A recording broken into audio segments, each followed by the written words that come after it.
What's up, Sneaky Nation? Sneaky P here, back with all the news after Week 6 in our Los Angeles Crusaders franchise here in year number 4. The Crusaders continue to struggle, but continue to find ways to win. The game against the Cowboys, not a good game. We had so many turnovers. I think our team fumbled it 5 times if you include the punts. So 5 fumbles and 2 interceptions. We did recover a few of those fumbles, so it wasn't like 7 interceptions or 7 turnovers altogether, but way too many. And if we turn the ball over like that come postseason time, we will be out in a jiffy. So despite our 5-1 record, we have a whole lot of concerns right now. And next up, it doesn't get any easier. The Ravens might only be 3-2, but it's a team we're very familiar with. We've played them quite a few times since starting this series, and we know they are a good team. So we're going to have to keep an eye on them. Let's get to new game prep here early on. I'm still battling this cold. Sorry about that. We've been doing okay defensively. I need to get Keyston Mack more involved. I've yet to just, I've turned the difficulty up a whole lot on the sliders, and it's really difficult to get him involved with where we're at now. So that's a little bit of a bummer. We'll do our best to continue to work on it, though, because obviously he's a huge part of this team, and we need him to be ready. So let's go to strong safeties again. And we might end up having to draft a strong safety, but I'm going to continue to work on Okafor and see if he can prove to me he deserves that long-term starting spot. I'd feel very comfortable with him in a backup role. But starting spot, like moving in the future, I'm not quite sure yet. I'm very happy with the way Kaysen Dobbs has been playing lately, and he's actually getting quite a lot of carries for being on the bench. So I'm actually going to develop him some, because he's actually getting onto the field, even though he is in this bench role. Oh wow, I don't have time. Oh, is that a 10? That might be a 10. Oh, it's a 10-hour one. Let's go develop Pleasant then. Or actually, we'll work on Ray a little bit. Raynard Ray. Alright, there we go.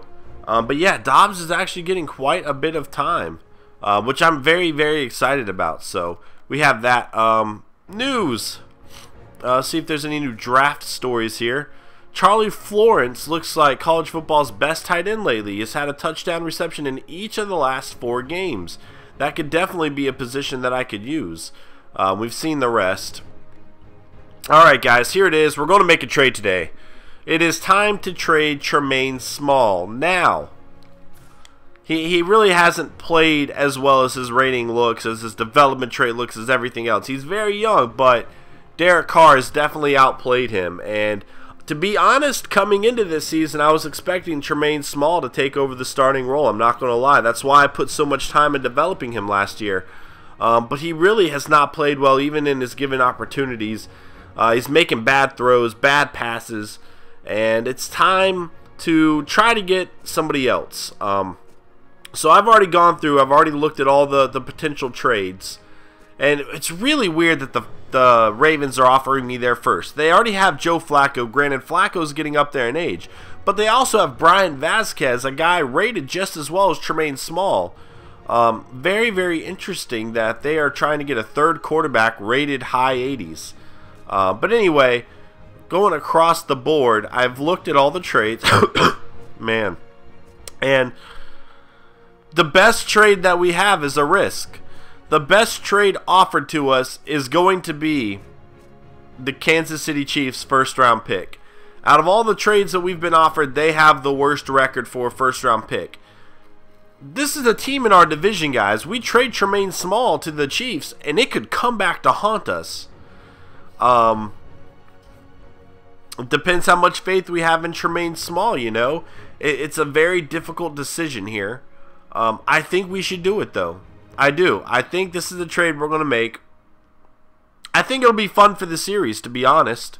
It might not be... I think we'll still be able to beat the Chiefs. I do. I have faith in our team. And I think it'll be fun to kind of watch Tremaine Small closely at that level. So we're going to go ahead and accept it. Best of luck, Tremaine Small. I had a lot of hopes for you, man. I really, guys, I'm not joking. I was expecting Tremaine Small to be this franchise quarterback.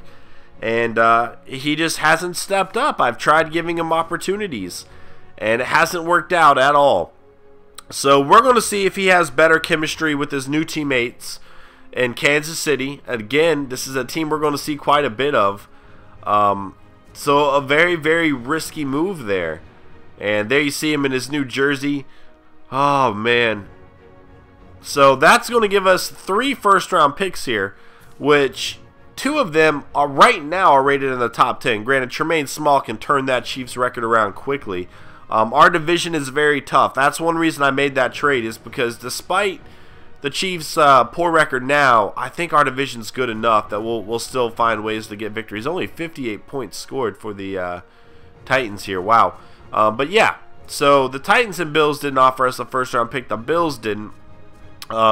Lions did not. We already own the Jaguars pick, all right? So we already have the 5th pick in the draft as of right now. I think that's 5, 2, 3, 4. Yeah, we already have the 5th pick. We made that trade last time. The Bengals, Falcons did not offer us anything. The Panthers did, but they have a better record than the Chiefs right now. So yeah, the Chiefs were our best option. And right now we're sitting pretty with 2 top 10 draft picks. Granted, a lot can change as we end the season. But right now, you know, we're looking okay there. Still concerned, though. We are struggling. We are struggling a lot, and we need to turn things around quickly. And, you know, especially considering Derek Carr hasn't looked all that good this year. So it's going to be very important that he proves we can move forward with him. Otherwise, we might have to use one of those picks on a quarterback and actually move forward with that guy. You know, we need Derek Carr to step up a little bit more. Aaron Rodgers, 29 of 40, 308 yards, 3 touchdowns, 1 interception. Stephen Tulloch, 10 tackles, 1 interception. Terrell Suggs, 14 tackles, 2 sacks. And Johnny Manziel, 29 of 34, 353 yards, 3 touchdowns. He is having yet another monster season. This game loves them some Johnny Manziel, man. And you know what? Let's check out transactions, see if any other trades have gone down. Does not look like it. Yep, so right now that pick's sitting at 10. So hopefully this trade does not come back to bite us. Let's find out when we are playing the Chiefs.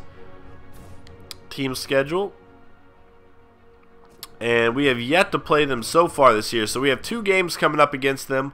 One is going to be week 11 and one is going to be week 16. And we are going to see Tremaine Small in his new environment. And let's also go check out their depth chart really fast. Just Tremaine Small and their wide receivers. I want to see if who he has to work with. Oh, man. So, Chiefs. They have yet to update their roster. I'm assuming they'll do that next week or so. Jamal Charles, right off the bat, we're pairing him with one of the best running backs in the NFL. That is scary. That is very scary. I got Anthony Sherman, the Shermanator. And not very good wide receivers for him to work with here. Roddy White is getting up there in age, and his ratings are taking a hit. He does have a 77 overall rookie who is 6'4". So that's a big target for him to work with. Not great catch for him right now, though. Not great speed either. Definitely still a red zone threat. But right now, you know, Sellers and Walls, 2 rookies for him to work with. Jermaine Kearse, only 79 overall at this point. You know, they're going to have to draft the wide receiver or figure out a way to get some help for Tremaine Small there. Tight end, Malik Cosby. Okay. 80 overall, 6'3". Let's see if he has speed. That can help him out. 79 speed, about average for a tight end, I would say. So overall, we have sent Tremaine Small away, and thus ends that debate. Granted, I don't think many people have been calling for Tremaine Small lately. They've kind of seen he hasn't played well. And, you know, it's risky sending him within the division, but it was the best trade we had, and we took it. You know, it's a chance that I'm willing to take. I think between our division, between us, the Broncos, and Chargers, we are all still better than the Chiefs, which guarantees a few losses every year for them. So, that's another part of that reasoning. Guys, thank you so much for watching this episode. I hope you enjoyed, and I will see y'all next time as we take on the Baltimore Ravens. Later.